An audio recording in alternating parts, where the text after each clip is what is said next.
Bonjour à tous et bienvenue dans cette vidéo. Aujourd'hui, rien de bien sorcier, on va faire des cookies.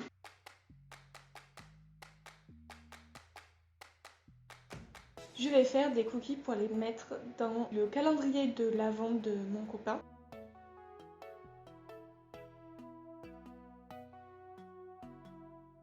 Parce que lui, il a cette habitude chaque année. Moi, c'est quelque chose qui m'importe pas tant que ça. Depuis quelques années, on essaye de pas trop acheter des trucs superflus, de pas trop acheter des trucs qui vont créer des déchets pour rien. On est loin d'être parfait sur tout ça, mais là où on peut agir, on essaye d'agir. Et donc il y a quelques années, j'ai acheté un calendrier de l'avent en bois et je lui ai rempli à chaque fois avec des petits trucs que je fais maison. Donc ça va être des cookies qui vont avoir pas une forme de cookie, pas une taille de cookie. En plus de ça, ce sont des cookies que je vais devoir adapter un petit peu à son régime alimentaire parce qu'il suit une diète en ce moment puisqu'il fait beaucoup de sport. Donc il ne doit pas consommer de glucides ou de lipides qui s'écartent de ses doses journalières. Je vais prendre une recette basique de cookies et je vais faire un peu à ma sauce. Donc c'est quelque chose que j'ai l'habitude de faire. En revanche, je vais tenter d'intégrer sa poudre de protéines. C'est une protéine qui a un goût chocolat, donc ça va lui faire, comme je vais faire des cookies pépites de chocolat, ça devrait rester cohérent. Donc ce que je vais utiliser aussi pour diminuer le sucre et la farine, c'est des amandes en poudre. Donc ça, c'est quelque chose que j'aime bien faire et qu'il adore quand dans mes gâteaux je mets de l'amande en poudre à la place du sucre ou de la farine. Donc je remplace pas 100% des doses de sucre et de farine, mais j'essaie d'équilibrer un petit peu. Il adore ça, il trouve ça délicieux et moi aussi, et je trouve ça plus sain. Et également, vous le voyez juste ici, je vais utiliser ce robot pour faire cette recette. Alors non pas que ce soit particulièrement nécessaire, je vais faire quand même, pour en avoir 24, une certaine quantité de pâtes, donc c'est toujours plus pratique.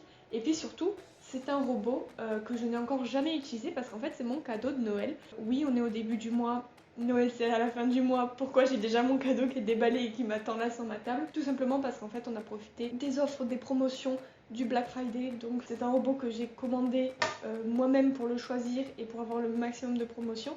Et ma famille va me faire des virements pour aider à rembourser cet achat. Donc oui, c'est un cadeau de Noël que j'ai un peu en avance.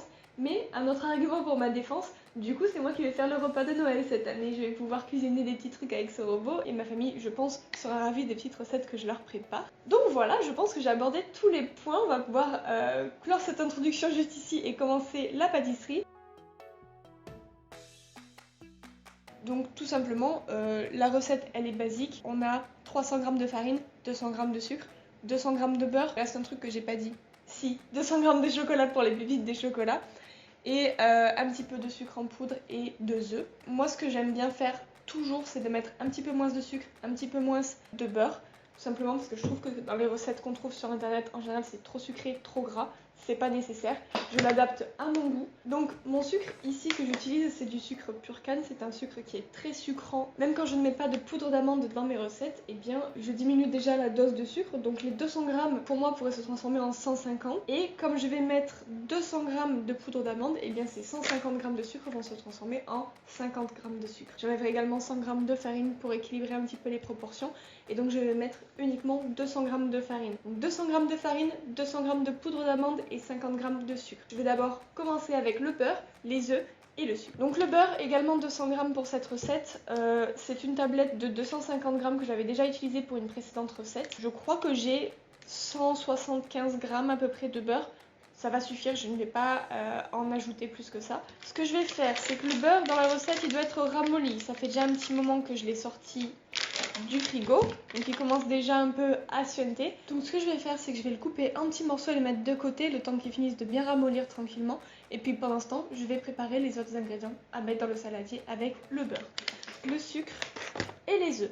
Alors, j'ai prévu ce petit bol pour peser mes ingrédients étant donné qu'en fait le bol est intégré au mixeur. Je ne vais pas l'enlever à chaque fois et le remettre, d'autant plus que juste ici, j'ai un couvercle anti-éclaboussure, donc je pense qu'à partir du moment où je vais enclencher le robot, je vais le mettre et je ne vais plus l'enlever et je vais ajouter les ingrédients par ici. Tac. Tac. Allez, on y va.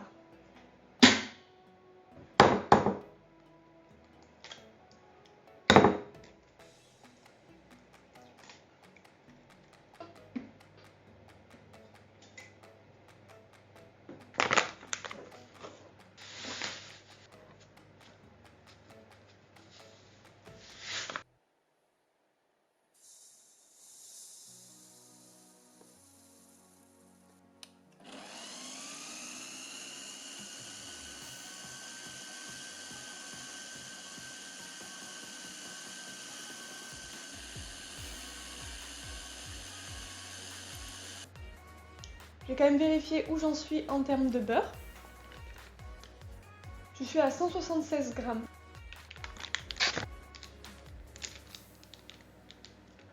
Que j'ai ça, j'ai maintenant je dis que c'est tout simplement du beurre qui... Alors, on va voir ce que ça donne.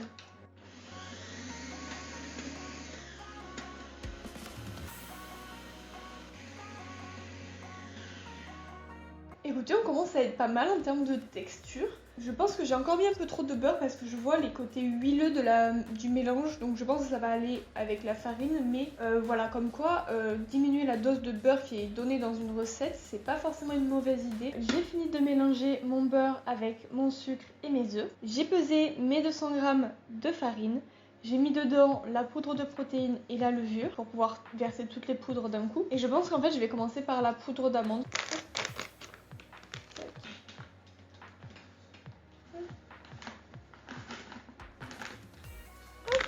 Je vais faire un petit tour du mixeur, voir si ça commence par bien se mélanger, bien s'amalgamer. Et puis ensuite, on ajoute la poudre.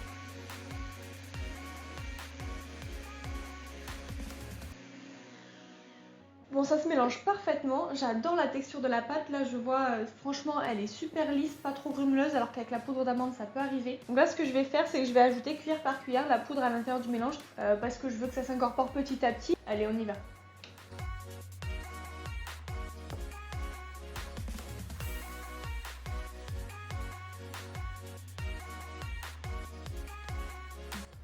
Bon, je vais racler la pâte qui est sur les parois, remettre la boule de pâte au centre et continuer mon incorporation délicate. Je pense que je vais faire ça hors caméra et je vous retrouve quand je continue d'incorporer ma farine. Je choisis ce moment pour ajouter un petit peu de fleur d'oranger. J'en mets dans tous mes gâteaux, j'adore cette odeur.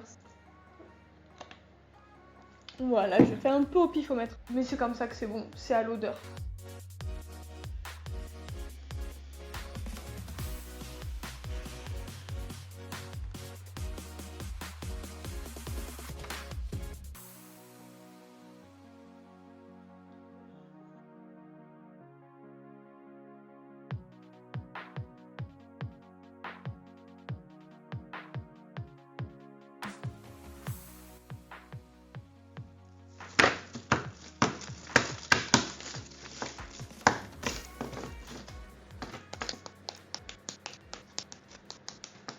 Allez, on fait attention aux doigts et on y va au couteau.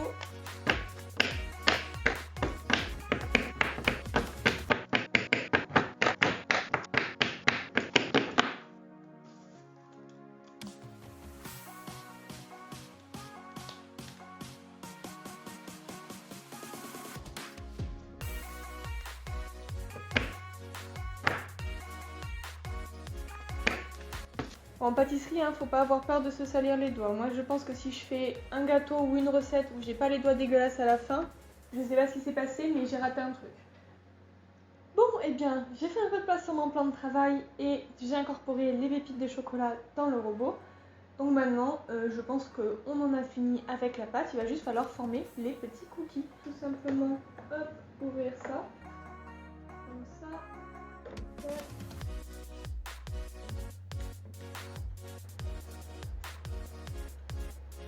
Hop, je vais récupérer mon bol. Ici, on va tout simplement mettre ça à laver. Et puis pour le robot, on va le mettre de côté en attendant que j'en ai fini. Et puis, eh bien, on y va. Hop, on va former nos petits boudins. Alors moi, j'utilise pas de papier cuisson, j'utilise ce papier cuisson en silicone. Voilà, parce qu'il est réutilisable et que c'est assez pratique. Hop. Donc on va faire des boudins un peu petits et racrapotés pour rentrer dans les petites cases. Et puis on en fera aussi des longs qui pourront être contenus dans les grandes cases. Allez, pour en faire 24, on va faire 6 x 4 parce que là j'ai réussi à faire des rangées de 4. Ok, alors là j'ai les 24 gâteaux. Donc comme vous voyez, c'est pas des formes de cookies traditionnelles. C'est pas très grave, ça rentrera dans les boîtes. En revanche, il me reste un peu de pâte. Donc ce que je vais faire, c'est que je vais faire des cookies traditionnels. Sachant qu'il y a des cases qui sont plus grandes et qui pourront contenir plusieurs gâteaux. Je pense que ça peut faire sympa.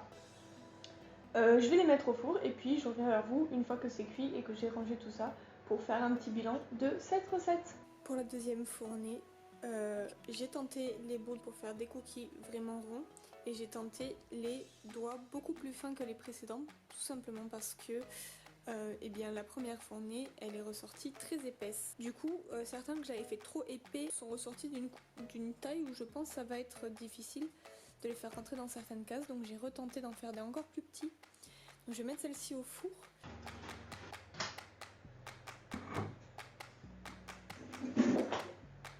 Alors ici c'est la deuxième fournée de cookies, donc comme vous pouvez le voir, j'en ai fait des plus fins, des plus minces, j'ai testé les boules, donc à mon avis elles rentreront dans les cases 12 et 24 par exemple. Et puis ben là je vais devoir les laisser refroidir un petit peu et je vais voir si je peux rentrer quelques cookies de la précédente fournée à l'intérieur des cases. Et puis tout ce qui va déborder, ce sera dans une boîte à gâteaux que je garderai. Je pense que je ne vais pas remplir toutes les cases aujourd'hui non plus. De toute façon, je vais pas laisser un cookie 24 jours dans une boîte en bois comme ça qui n'est pas faite pour conserver de la nourriture. Je vais les garder dans une boîte hermétique et puis tous les 2 ou 3 jours, je rajouterai les cookies pour les jours à venir. Là, aujourd'hui, je vous avoue qu'on est le 30 novembre, donc tout simplement, je vais commencer dès demain à les mettre dans les cases. Et là, aujourd'hui, le test, c'est surtout de voir si certaines tailles rentrent dans les cases. Donc on va faire ça tout de suite. Pendant que la première fournée refroidit, je vais tester avec les gros. Je pense que les gros vont pas rentrer dans toutes les cases, mais dans certaines, il y a moyen.